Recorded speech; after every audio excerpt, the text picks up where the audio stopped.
Guardians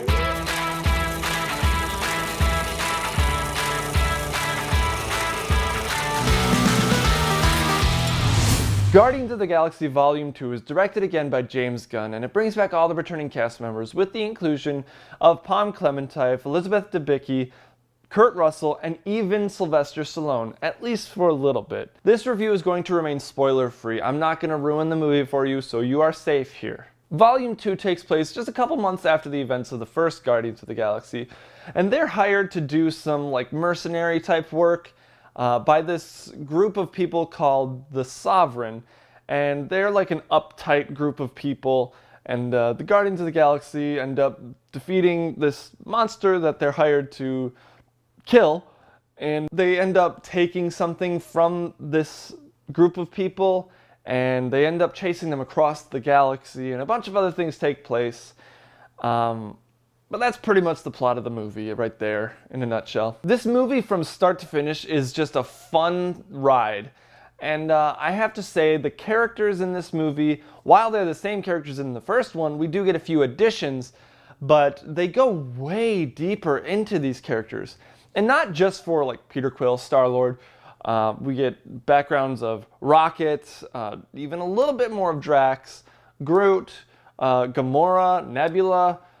Even Yondu is given a lot more backstory, and I mean, we get a lot more backstory of Peter's father, who we find out in the trailers is played by Kurt Russell, and we get all this explanation from him, which is a little annoying. I don't like the way that they do it. It reminds me way too much of Man of Steel, and when you see the movie, you will know exactly what I'm talking about, but it took the worst part of Man of Steel and did it slightly different, but it still didn't work in this movie. Baby Groot is cute in this movie, and what I was afraid of, in my opinion, came true. He was a little too cute, to the point where it kind of got a little annoying, where pretty much every scene that he's in, it's like, aww, aww. It's like that's what they wanted you to say as an audience every time he's on screen. And there's a few scenes that you just want to hug him, you just want to hold him because he's so cute. But after a while, it's like, okay, I just want regular Groot back, to be honest. And you know, the beginning of the movie is a lot of Baby Groot, and that was my favorite scene of Baby Groot. And there's one other scene that I really liked him in, but that was it. There was only two good scenes that I thought that really utilized Baby Groot and his cuteness to its full potential and didn't go overboard and didn't stay underwhelming. It was the perfect amount. The character of Mantis, while she's very important to the plot, she's not that interesting. And unfortunately, they don't treat her as very interesting in the movie, and they should have, I thought, spent a little more time with her character and her character development, and they form bonds with her character and a few other characters in the movie, but I don't know, that's really the extent of it. Without spoiling anything, I just wanted to talk about Sylvester Stallone because, as I said, he is in this movie, but for a very short amount of time, and it's really just to set up his character for future Marvel movies, as far as I know, because, I mean, he's only in this movie for what, maybe 5-10 minutes max? No, probably not even that. But, you know, his character is set up for future Marvel movies, which confuses me. It's like, Sylvester Stallone, it's great that he's going to be in Marvel comic movies, but he's 70 years old, so I don't know how much longer he's going to want to do this, or how longer he's going to be able to do this. You know, being 70, he's still in really good shape for being 70 freaking years old, but my goodness, he's 70. With the fact that they've taken these characters and given us a whole lot more background into these characters, the emotional level in this movie is cranked up several notches. I mean, there were a few points that I almost started tearing up. And that says a lot. I don't cry in movies. And this movie very nearly got me to. That leads me into the acting. And there are a few actors that try a little too hard, but for the most part, the acting is very well done. Again, I'm surprised by Dave Bautista and his abilities. His laugh does get a little annoying. I mean, you see it a few times in the trailers, and he's laughing almost through this entire movie. And it gets a little annoying. It's like, hey audience, laugh along with this character. Which leads me into the comedy in this movie. Yes, it is comedic in a lot of parts, and what I liked about it is some of it was fresh, some of it was really good, but some jokes were just like, hey, remember that joke from the first one? We're just gonna redo that joke pretty much the same way. They do that in the beginning with Groot and Drax, and I thought it was kind of cute, but it's like, all right, move along. All right, come on, let's go. As a sequel, you usually expect the action and pretty much everything to be like so much bigger than the first one. And the characters, yes, we're given a lot more backstory into them, so that's a bigger part of the story. The emotional level, again, like I said, it's cranked up several notches. The action, not so much. I honestly preferred the action in the first one. And while the stakes in this movie are much higher than in the first one, which is hard to believe, but yes, the stakes are higher in this one than in the first one.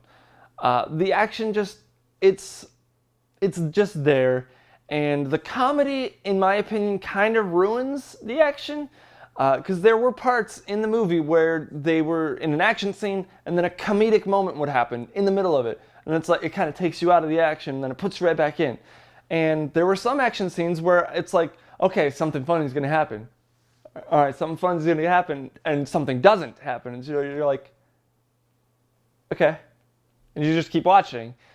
But that kind of took me out of it, is they were trying to cram too much comedy into action scenes to where I was waiting for it.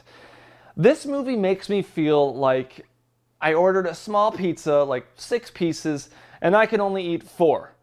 I'm full at this point, and it's like, those 2 pieces aren't going to be enough for me to have leftovers. So I might as well just eat them now, even though I'm completely stuffed. So I just shove them down. I know I'm going to regret it, but it's so good.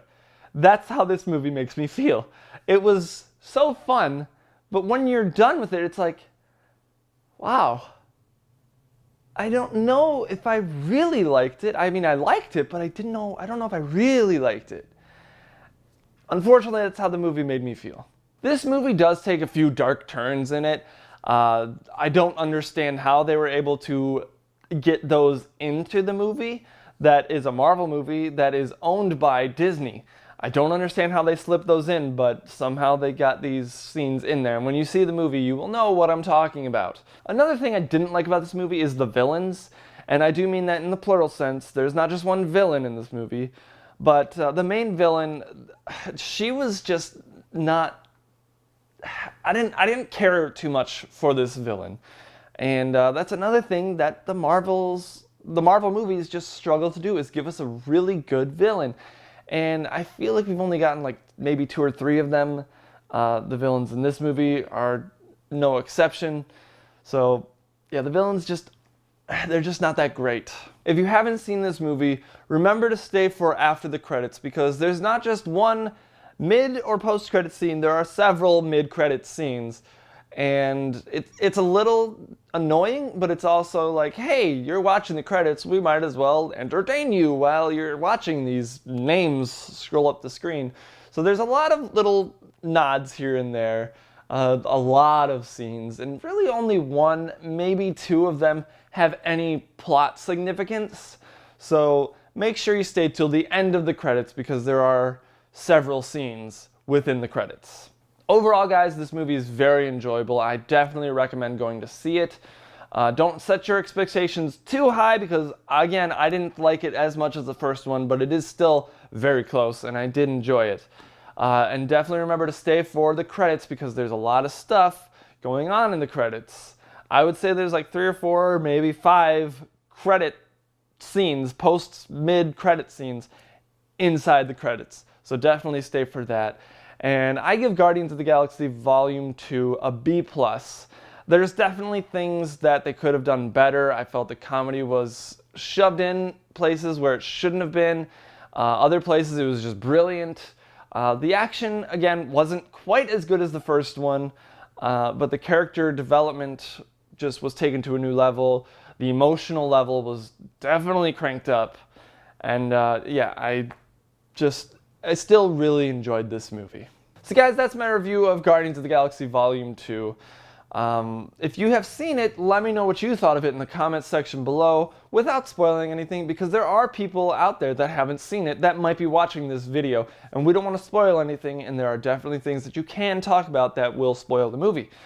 So, as a reminder, Karen and I are going to be doing our Q&A video soon, so if you guys have any questions, let us know. Anything's on the table, you can ask us. Karen and I are going to do our spoiler review hopefully sometime this weekend. It's going to be another busy weekend for us. It seems like those never stop. But we're definitely going to try to do a spoiler review for you guys who have seen it or are about to see it. And if you like this video, be sure to give it a big ol' thumbs up, subscribe to the channel, and make sure you hit that bell icon next to the subscribe button so you can be notified of when we upload new content. And as always, guys, thank you so much for watching, and I'll see you in the next video.